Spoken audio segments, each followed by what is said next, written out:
nosotros en el plató de Córdoba TV, Juan Priego. Juan, muy buenos días, bienvenido. Muy buenos días, Ángela.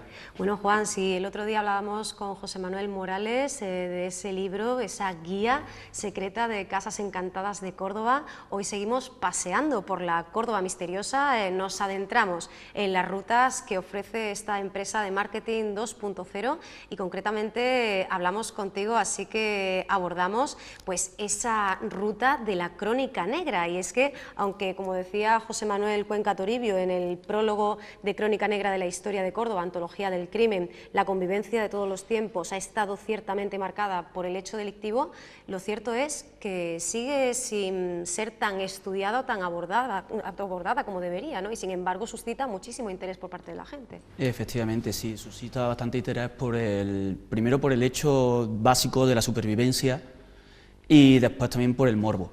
El morbo tira bastante y también intentar saber el porqué de esos crímenes, qué lleva al asesino a cometer ese crimen.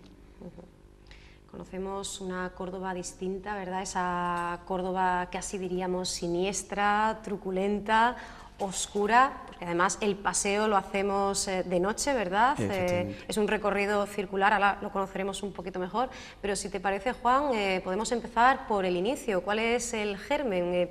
¿Bajo qué circunstancias se origina esta idea de poner pues, sobre la mesa la posibilidad de crear este itinerario? Todo surge cuando José Manuel Morales empezó con Córdoba Misteriosa, con el primer paseo que era Paseos Nocturnos por Córdoba Misteriosa, y la gente, los clientes pedían otro tipo de rutas también, o sea, poder venir de nuevo, pero claro, no van a venir a la misma ruta. Y entonces, tras esas preguntas nos hacía la gente de si íbamos a tener más rutas activas, nos sentamos José Manuel y yo, estuvimos viendo la posibilidad y las distintas posibilidades que teníamos, y como ya teníamos un producto que era la Córdoba Misteriosa, en la cual se toca tanto temas de casas encantadas como leyendas y un caso de crónica negra, decidimos abrir más el abanico, hacer una ruta exclusivamente de crónica negra, otra, como tenemos ya también, la del sanatorio, que es entrar en un lugar encantado, ¿de acuerdo? Y seguir pues tocando las leyendas también en Córdoba Misteriosa, ampliar un poquito más las leyendas.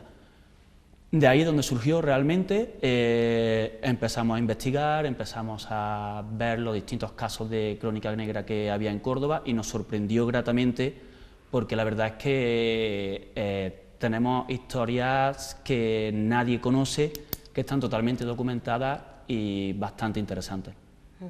Historias de las que ya nos hablaba en su día Ramírez de Arellano, también Ricardo de Montis, incluso contamos con ese libro de Casos Raros de Córdoba, aunque quizá pues, la obra que compile toda esta información a nivel local y más recientemente en cuanto a su publicación sea la de José Cruz Gutiérrez, que acompañado de Puebla Povedano, el magistrado, pues nos permite, ¿no?, viajar a esos crímenes sucedidos en la ciudad de Córdoba. Sí que es cierto que a escala nacional contamos con títulos como el de los profesores Jiménez Azúa y su discípulo Ribacova, esa crónica del crimen y nueva crónica del crimen, pero nos falta mucho por conocer, ¿no?, de lo que ha sucedido en Córdoba y en su provincia, ¿no? Efectivamente, falta muchísimo por conocer, hay grandes obras, como has citado, pero todavía queda bastante por investigar. Por ejemplo, uno de los casos que estamos ahora mismo intentando sacar bastantes datos es el tema del arropiero, uno de los mayores asesinos en serie, el mayor asesino en serie de España, y que tuvo que ver con Córdoba bastante, incluso quien lo detuvo fue un cordobés, y entonces estamos investigando para poder enriquecer, y eso es uno de los casos también bastante más notables de Córdoba. Casos también notables en Córdoba, por ejemplo, que están totalmente olvidados, el de Cintas Verdes, que en su momento tuvo muchísimo peso, incluso llegó hasta toda la prensa nacional aquí en Córdoba para poder hacer cobertura de ese crimen, para poder ver a ese monstruo. Estamos hablando de 1890, una época en la que todavía los medios de comunicación pues estaban empezando a nacer. Y bueno, la verdad es que sí, que falta todavía bastante investigación y eso también es lo que nos estamos dedicando a esos casos, como por ejemplo también el del barbero de San Pablo, uno de los casos también que en su momento tuvieron muchísima repercusión y estamos hablando con vecinos, con gente que nos pueda dar datos de primera mano. Claro, porque las fuentes librescas pues, ocupan una parte de esa investigación, pero luego está pues, todo el testimonio, ¿no?, que se puede recoger de esas personas que sí tuvieron pues, la oportunidad de vivir todo ese revuelo o que descienden, ¿no?, a las que sus abuelos o bisabuelos, incluso padres, ¿no?, pueden haberles contado, pues mira lo que sucedió, ¿no?, por ejemplo, el crimen del Jardinito al que te referías, ¿no? Efectivamente, el crimen del Jardinito. Ahí hemos tirado también bastante de hemeroteca, además del libro de, como has dicho, de Pepe Cruz. También hemos tirado bastante de hemeroteca. Es difícil encontrar a esta altura datos, porque estamos hablando de casos de 1890, de 1856, de 1943, que es el más cercano, que es el del Barbero de San Pablo, pero ahí también tenemos, como has dicho, los testimonios de los familiares. Por ejemplo, sin ir más lejos, el primer día que estuve haciendo la ruta, cuando estábamos justamente enfrente del local donde se cometió el crimen, cuando estaba empezando a contar la historia y nombré a uno de los protagonistas, que es Enrique Gallego, pasaba una mujer por mi espalda y la mujer dijo, ahí va, Enrique Gallego, ese era mi abuelo.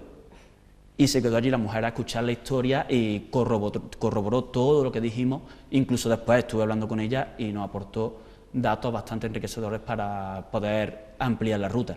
Claro, porque más allá de esa curiosidad, ese morbo al que tú te referías antes, esto también nos enseña y muchísimo sobre la sociedad cordobesa de la época, ¿no? Es un material que merece una consideración aparte porque en él de alguna manera se espeja, ¿no?, cómo eran las gentes de ese tiempo y solo hay que atender a las reacciones o a ese trabajo de hemeroteca al que tú te referías, ¿no? Efectivamente, hombre, el trabajo de hemeroteca que hemos hecho es bastante grande y además también quiero remarcar la complicidad de ciertas personas, como por ejemplo también estuve hablando con Antonio Esteves, el hijo de Rafael Esteves, que tuve que ver también bastante con este crimen que hemos citado, del Barbero.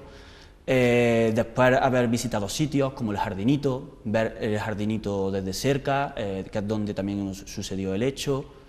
Y bueno, la verdad es que son historias que se han quedado olvidadas, se han quedado en el olvido y que estamos resurgiendo con la tradición oral. Y bueno, es algo para poder enriquecer la cultura cordobesa, ¿no?, que la gente siga conociendo un poquito más esa Córdoba oscura, esa Córdoba oculta. Un camino difícil, ¿no?, porque siempre nos estamos moviendo entre lo histórico, lo legendario. Me imagino que en esa investigación, que es constante, que es continua, en la que uno está permanentemente aprendiendo y evolucionando, os encontraréis con muchos obstáculos, entre comillas, ¿no?, esas historias que hay que verificar, esas leyendas o esas anécdotas que el pueblo cuenta pero que uno no sabe hasta qué punto son ciertas, ¿no? Es un terreno siempre muy pantanoso, ¿no? Efectivamente, hay siempre detrás de toda historia de asesinatos, pues la gente intenta dar su justificación, intenta buscar un porqué. No siempre dan en el clavo, incluso hay rumores, están llenos de rumorología, y lo que intentamos es sesgar y llegar al porqué. Realmente esta ruta también se intenta llegar al porqué esa persona, esa persona ha intentado hacer ese crimen, de dónde viene ese. Entonces lo que intentamos también meter a la gente es en el entorno en el que se movía en ese momento, el hecho histórico, dónde nos movemos, para poder llegar a un porqué real. Después también, como está diciendo, lleno de leyendas, por ejemplo, el tema de los bandoleros, el bandolerismo. Hay una de las historias que tocamos que es sobre el bandolerismo, y el bandolerismo se metió ahí muchísimo tema romántico, con la literatura romántica y demás, y intentamos llegar también a lo real, ¿no?, a de dónde sale, cuál era el porqué de esos secuestros, y eso es lo que intentamos ver, la verdad, de dónde viene. Un buenísimo ejemplo, creo que ilustra muy bien esto que comentas de la literatura que hay en torno a la figura del bandolero, es que para empezar José María el Tempranillo ni se llamaba José María, no comparte absolutamente nada, ¿no? Y sin embargo nosotros el referente que tenemos es este, ¿no?, que es el nombre que se le ha acuñado posteriormente. Efectivamente, el tema del bandolerismo se ha llegado hasta tal punto que con la literatura, incluso actualmente con ciertas series que ya se echaron en su momento, se ha llegado a encumbrar como una figura romántica y sin embargo realmente no siempre era por un tema socioeconómico, sino que la mayoría de los atracos que hacía era por tema económico puro y duro y por saciar ese hambre de sangre y eso que lleva también el ser humano dentro desde los primeros hechos de asesinatos, como los hechos que se nos narran en la Biblia, como el primer asesinato cainita y... Claro, efectivamente, los hemos envuelto, ¿no?, en ese halo de heroicidad y de cierta bondad, ¿no?, de personaje pues, que por las circunstancias termina pues, dedicándose, ¿no?, a determinado tipo de... a cometer ese tipo de delitos. Decías antes, Juan, que había surgido de alguna manera por la demanda, ¿no?, de las propias personas que querían seguir disfrutando de esos paseos por la Córdoba misteriosa. Hay que decir que evidentemente esta crónica negra pues, no es adecuada para los pequeños, pero que Córdoba misteriosa también piensa en ellos, ¿no?, también tiene espacios que son específicamente para los niños, ¿no? Efectivamente, también tenemos productos, tenemos espacios como se ha tenido pues las rutas que se hicieron especiales de Halloween. Justamente antes de Navidad se hizo una actividad que era que se rodeaba a través de Pesadilla antes de Navidad, cuentos adaptados tanto de Lovecraft como de Edgar Allan Poe, adaptados para los niños, dándole una entonación más sobre Córdoba y la verdad es que han sido grandes éxitos. Aprendemos a querer y a conocer más y mejor nuestra ciudad y en concreto lo podemos hacer con estos paseos por la historiografía pues, macabra, podríamos decir, de la ciudad de Córdoba. Tú nos has citado algunos de los sucesos más sonados, más comentados. Imaginamos que es difícil, ¿no?, hacer esa selección dentro de, como dices, un abanico tan sumamente amplio de delitos, ¿no? Es bastante difícil, sobre todo primero escoger casos que sean realmente llamativos, después que entren dentro de un circuito que tenga que ver, el sitio por el que pasas tenga que ver con la historia y después pues que la historia sea atractiva, como he dicho, que sea, de todas formas nos hemos encontrado con muchísimos casos, pasa que son por otras zonas de Córdoba, que también están totalmente desconocidos y ya nos pueden servir para hacer nuevas rutas. Por ejemplo, nos encontramos con personajes que se pueden comparar con el mismo Sweeney Todd, con el Degollador, se puede comparar con el mismo ya Destripador. Los asesinos de aquí de España, de Córdoba, no son, o sea, tiran más de lo pasional normalmente, son sangres más calientes que, por ejemplo, los asesinatos o los casos de asesinatos que nos podemos encontrar en otras latitudes, como el norte de Europa y demás, pero la verdad es que los que realmente son hechos por gente con sangre fría llaman muchísimo la atención, como he citado de Cintas Verdes, como por ejemplo intentar saber qué llevó a hacer ese asesinato al barbero de San Pablo, casos bastante llamativos. Y concretamente este al que ya nos hemos referido en varias ocasiones, el del almeriense José Cintabel de Pujanzón, ¿verdad? Pues los Cintas Verdes es una deformación posterior y lo conocemos así, efectivamente, pues tiene todos los ingredientes, ¿no? Para empezar, el hecho de que habláramos pues, de un cuádruple de asesinato con una superviviente, con Antonia, que bueno, por lo menos vivió para relatar esos hechos y terminando, bueno, pasando porque fue a la altura de la Feria de la Salud, ¿verdad? Esa época tan festiva, nos llama, parece que nos afecta doblemente, ¿no? Ahora hablaremos también de algún caso sucedido, acaecido en Nochebuena, ¿no? Una Nochebuena sangrienta tenemos por ahí también, pero lo cierto es que este caso terminó con el último patíbulo, ¿no?, en la ciudad de Córdoba, en la Puerta de Sevilla. Cierto, ese fue el último caso de patíbulo en Córdoba, fue en 1890 cuando sucedió este crimen y se puede decir que que curiosamente uno de los hechos más llamativos de Córdoba, uno de los crímenes más fuertes en Córdoba, como tú has dicho, con 4 asesinatos, que pues, se puede haber convertido en 5, pero Antonia, como tú bien has dicho, sobrevivió Y además lo que más llama de la atención es que había dos niñas por en medio, dos niñas chicas por en medio, y la sangre fría de esa persona que al terminar, o sea, lo que hace al terminar de ese asesinato, cómo reacciona. Sí, sí, con esa absoluta frialdad, ¿no? Continúa con su vida, ¿no? Efectivamente. Como quien dice, ¿no? Hombre, después también es una cosa reseñable el cómo después se convierte en un personaje incluso respetado en Córdoba, hasta el punto de que Córdoba pide que se le indulte, a la reina regente del momento le piden que lo indulte. Pasa que María Cristina al final dice que no, y se le termina ejecutando efectivamente en la puerta de Sevilla, ante el público, y es el último caso de, como tú bien has dicho, de patíbulo en Córdoba, de ejecución ante el público. No es el último caso de garrote vil, ni en Córdoba ni en España, pero sí es el último caso en Córdoba de patíbulo. Y bueno, decíamos antes, difícil realizar, ¿no?, esa lista, además sin salirnos demasiado, ¿no?, ese recorrido que decimos puede durar aproximadamente unas 2 horas, ¿no? Efectivamente, son ya un par de horas pues es bastante, ¿no?, da bastante juego, y aún así tendrás que, pues, que discernir mucho, ¿no?, qué elijo, qué meto, qué dejo a un lado para otra ruta. Tiene que ser complicado. Y bueno, también te pregunto un poco por el eje temporal, porque normalmente, de hecho, en esa crónica negra de la que nos habla Pepe Cruz, comienzan los primeros compases, nos llevan al año 1457, ¿no?, a esa muerte de don Luis Fernández a los pies de la viuda del hortelano al que él mismo había asesinado poco antes, al caer, ¿no?, del adarve de la Torre de los Donceles. Pero si seguimos escarbando, si seguimos investigando, esto es históricamente muy reciente, ¿no? O sea que podríamos ir incluso hacia atrás, ¿no? Sí, la primera historia que contamos data de 1443, que es la de la historia de los comendadores, que es supuestamente la historia de donde sale la historia de la Mar Muerta, que no es tal y como se conoce la historia de la Mar Muerta. Y la historia de los comendadores, como he dicho, empieza en 1443.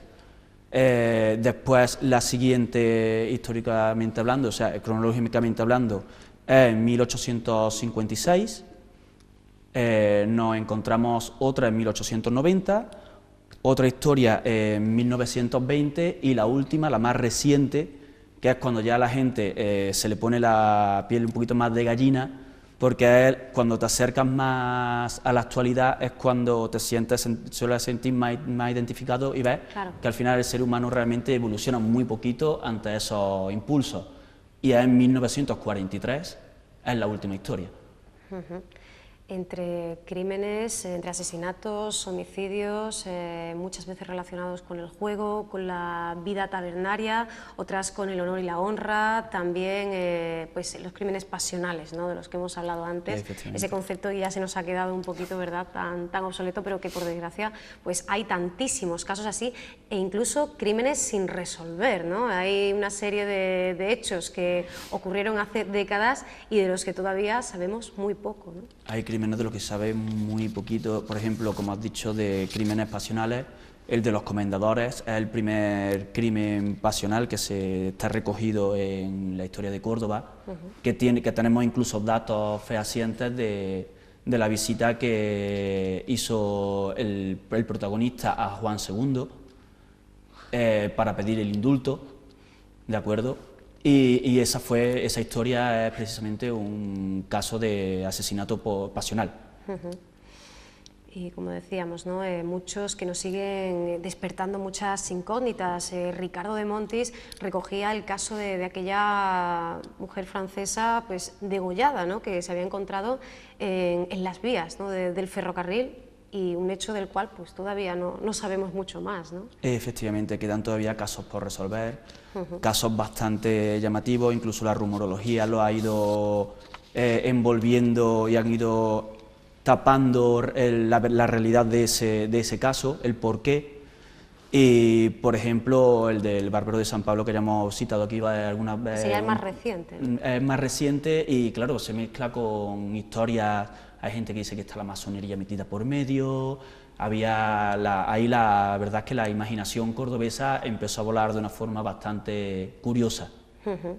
y tapando, la rumorología tapando bastante, y como dices, hay crímenes que todavía no se han resuelto, y eso es lo que intentamos también ver, intentando hablar con la gente que ha podido vivir, que ha podido tener consecuencias con eso, y como te he dicho, incluso el del arropiero, que es uno de también de los más recientes en la historia, de los años 70, y también estamos ahí investigando ahora mismo, en plena investigación, para poder llegar a dar un producto en condiciones, una historia que nos sirva para desentrañar qué llevó a ser a este hombre los cerca de 70 asesinatos que hizo en toda España.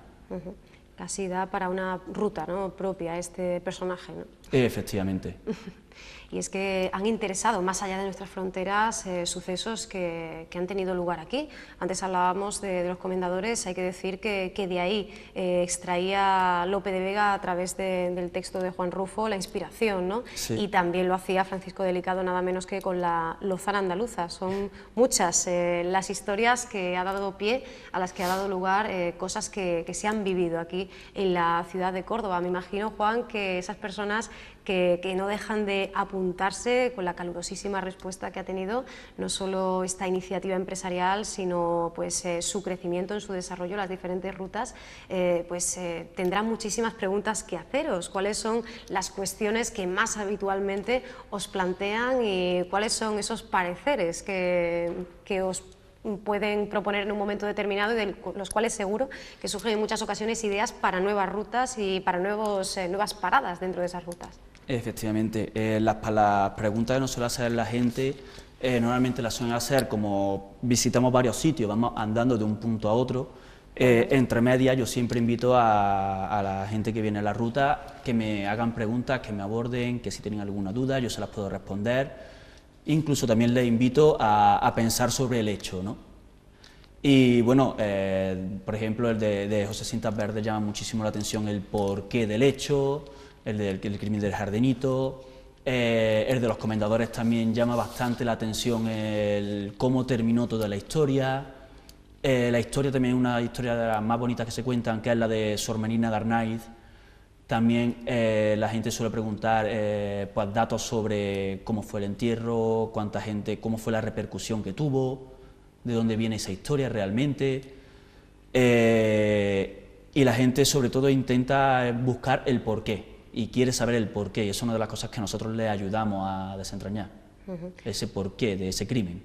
Incluso más allá, como decíamos antes, ¿no?, de la inquietud y ese morbo que es tan consustancial a la naturaleza humana, que nos pueda enseñar algo, ¿no?, porque asistimos a casos brutales, unos planificados, otros no, pero por ejemplo la violencia machista, un concepto que a principios de siglo es completamente anacrónico, está por desgracia muy presente y de hecho no deja de ser noticia, ¿no? Efectivamente, como bien has dicho, la violencia machista se trata de una forma muy distinta en los libros de historia, por desgracia, pero también lo que llama la atención bastante a la gente es, por ejemplo, también contamos historias de la Inquisición, la historia de la Inquisición dentro de Córdoba, que es uno de los mayores protagonistas en la Crónica Negra, como pues, está en medio de la Camacha, una de los personajes más conocidos en su tiempo. Incluso Cervantes llegó a escribir sobre ella, en el Coloquio de los Perros, poniendo en la voz del perro que era de la Camacha, las historias que se hablaba sobre ella. Era una famosa bruja, Sor Magdalena de la Cruz, Lucero, uno de los mayores criminales que ha habido aquí en Córdoba, que llegó a asesinar a 106 judíos en la hoguera, en la misma Plaza de la Corredera. Todas esas cosas llaman bastante la atención. Y después también contamos en una de las paradas la historia de los métodos de ajusticiamiento, y empezamos explicando los métodos de ajusticiamiento, de dónde viene el garrote vil. Y a la gente una de las cosas que más le sorprende es que estamos hablando de garrote vil de una forma bastante burda de ejecutar, bastante cruel, y que realmente la última ejecución en España por garrote vil se dio en 1974. Que fue a Salvador Puig-Antich, o sea que hasta antes de ayer más o menos lo hemos tenido aquí en España. Hace 40 años, ¿no? Pues históricamente son 2 días, ¿no? Efectivamente. Bueno, pues podemos disfrutar de esta manera diferente de transitar por alguna de las calles que seguramente conozcamos mejor de nuestra ciudad, pero como decimos, con esa otra luz, no solo de la que nos provee pues las farolas y la propia luna, sino pues con esa pátina, ¿no?, de misterio, de magia también.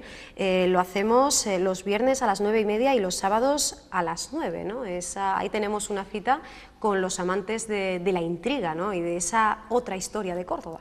Efectivamente, esos son los dos horarios que tenemos para... Bueno, todos los viernes y todos los sábados tenemos esa ruta activa. Hay gente muchas veces que nos pregunta, ¿hoy salís? Siempre, siempre tenemos la ruta activa porque por suerte estamos teniendo bastante buena acogida en Córdoba. Y bueno, yo le emplazo a todo el mundo que le guste tanto el misterio como la investigación, como los crímenes, que vengan y vean como aquí en Córdoba tenemos investigadores al nivel de Hércules Poirot, tenemos asesinos que se pueden comparar con el mismo incluso Moriarty o Sweeney Todd, como he dicho antes, y a que conozcan Córdoba desde otro punto de vista y se enriquezcan un poquito más culturalmente. ¿Y qué debemos hacer, Juan? Porque hay que reservar, ¿no?, previamente hay que comunicarnos, nos tenemos que comunicar con vosotros para deciros, pues bueno, que vamos, quiénes vamos y formar parte, ¿no?, de ese grupo que va a tener esa experiencia única, inolvidable y que seguro van a querer repetir. Efectivamente, pues para poder entrar en contacto con nosotros está tanto la página web, cordobamisteriosa.com, como también el grupo de Facebook, que tenemos ahora mismo cerca ya de 9.000 seguidores, si no recuerdo mal. El grupo de Facebook, poniendo Paseos por Córdoba o Córdoba Misteriosa, tenéis el grupo de Facebook donde también incluso vamos colgando las fotos de los distintos grupos que nos acompañan, y ahí viene el número de teléfono también, cómo podéis contactar con nosotros y reservar vuestras plazas. Muy bien, Juan, pues te agradecemos mucho que hayas estado con nosotros hoy para abrir la semana y la mañana.